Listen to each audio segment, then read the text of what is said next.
যদি অন্তরে অহংকার থাকে, অভিমান থাকে, যদি অন্তরে ক্লেশ কালিমা আবর্জনায় ভরপুর থাকে, তবে তো আর গৌর কথা শুনে, গৌরের রূপের কথা, গুণের কথা শ্রবণ করেও তো কখনো আনন্দ হয় না, আর কখনো গৌর কথা শুনে জগতের নয়ন অস্ত্র বায়ু কখনো ঝরে না। সন্ন্যাগরী, তুই যদি শুনতে চাস তবে একটু ধৈর্য ধরে তোকে বসতে হবে। মন্দির মাঝ থেকে উত্তম আসন এনে নাগরীটিকে বসালেন, অপর নাগরীটিকে বসতে দিয়ে এবার সেই কৃষ্ণ প্রেয়সী বলে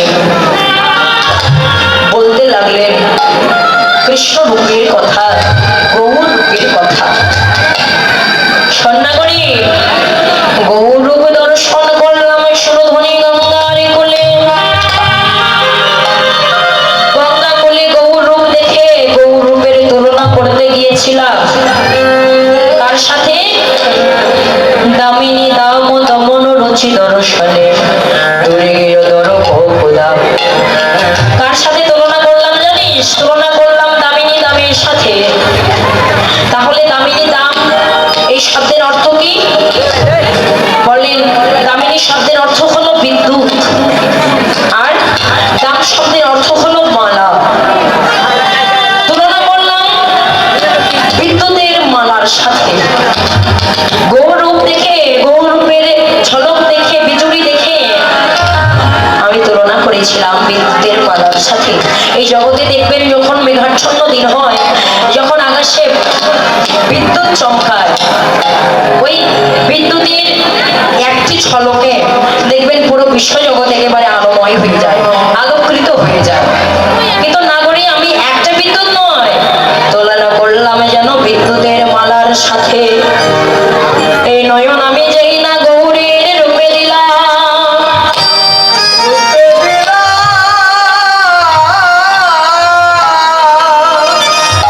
এই দুই নয়ন আমার গৌর রূপে দেওয়া মাত্র, এই দুই নয়নে যেন গৌর রূপে জনমের মতো বিলীন হয়ে গেল। আমার এই দুই নয়নে গেল গেল আর কভু ফিরে এলো না, এলো না। নাগরীরে শুধু তাই নয়, তাই নয়, ওই গৌর রূপে নয়ন দিয়ে এই জগতের গন্ধর্ব মদন যার ছিল বড় অহংকার, না এই জগতে আমি বড় রূপবান, আমার মতো রূপ কারো নাই। স্বর্গমর্ত পাতাল ত্রিভুবনে, ত্রিভুবন তো জয় করেছে এই মদন কামদেব, সবার মধ্যে কিন্তু আছে। তার ছিল অহংকার, না আমি বড় রূপবান, আমার মতো রূপার ত্রিভুবনে কারো নাই। কিন্তু এই গন্ধর্ব মদনে যিনি গৌর রূপে নয়ন দিয়ে, তার সকল অহংকার চূর্ণ হয়ে গেল। গৌর কৃপা করো বলে গৌর চরণে সে শরণ নিল। মহাজন কেঁদে কেঁদে ডেকে ডেকে বললেন, ওহে জগদীশ, শুধু ওই গন্ধর্ব মদনে কেন ভাই,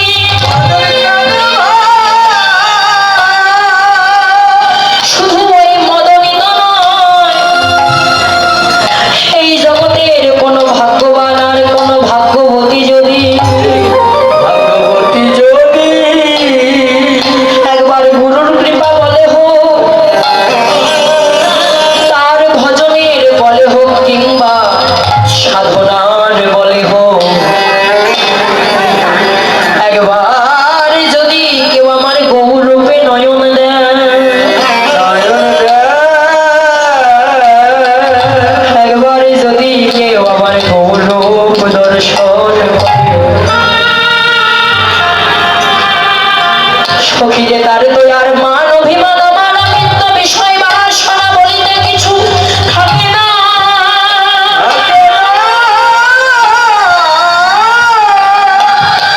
জনমের মতো সকল কিছু গৌরীর চরণে সঁপে দেয়, জনমের মতো দেহ মন প্রাণে জীবনে যৌবন সব কিছু গৌরীর চরণে সঁপে দিয়ে সদাই তারা নয়নের জলে ভেসে যায়।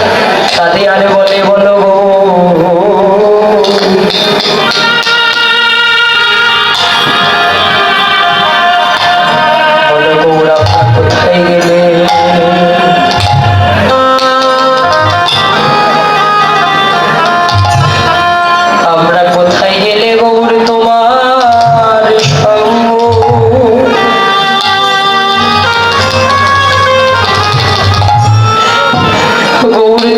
সঙ্গ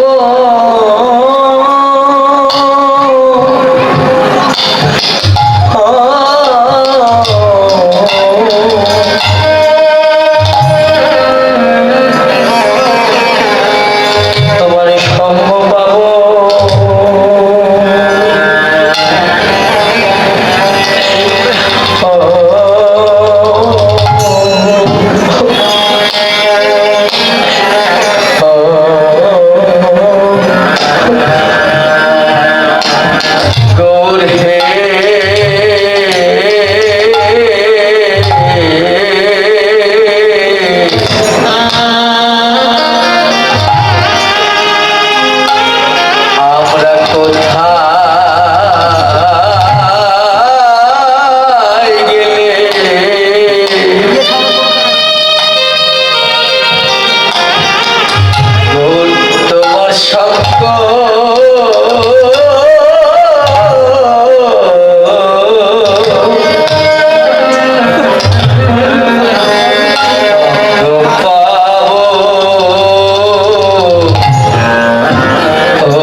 তোমার মধুর সঙ্গ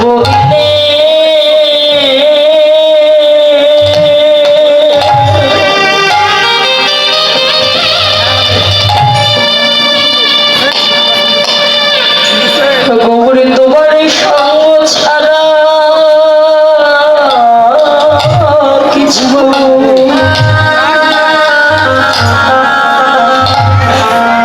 কিছু ভালো লাগে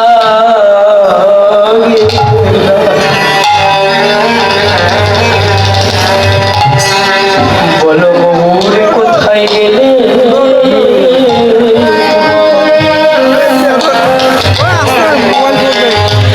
তোমার সঙ্গ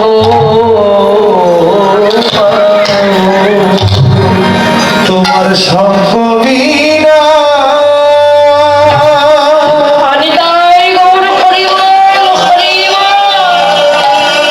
তোমার সঙ্গ বিনা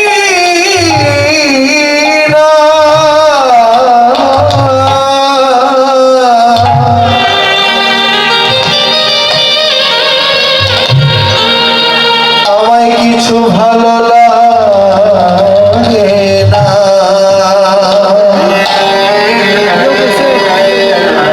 বলো বলো গো কোথায়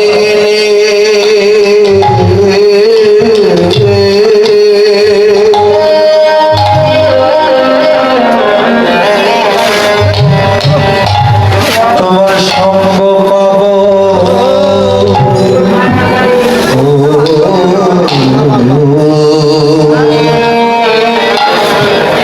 সদাই কাঁদে আর বলে গো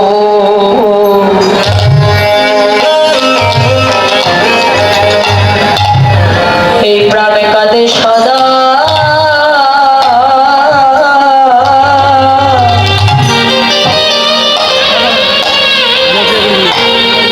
সদাই হাগবু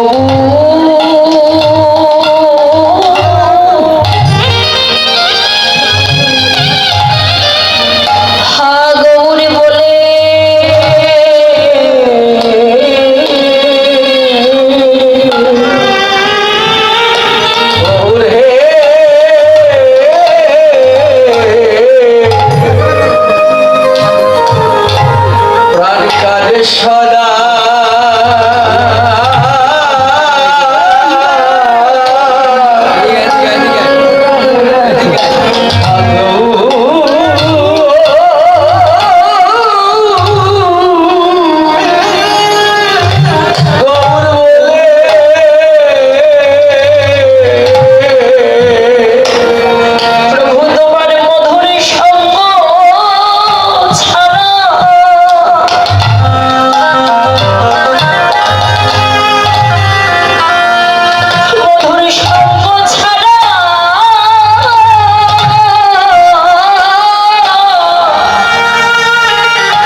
কিছু গৌর চরণে সঁপে দিয়ে জন্মের মতো তারাই যেন পথের কাঙাল, পথের ভিখারি, দিনহীন পথের কাঙাল হয়ে গেছে। তাদের আপন ঘরে আর জায়গা হয়নি, আপন ঘরে তাদের আর বাস হয়নি। সবচেয়ে তাদের অন্তরে একটাই প্রশ্ন জেগেছে, সব সময় তাদের অন্তরে একটি কথাই জাগে, কোথায় গেলে এমন ভক্তের সঙ্গ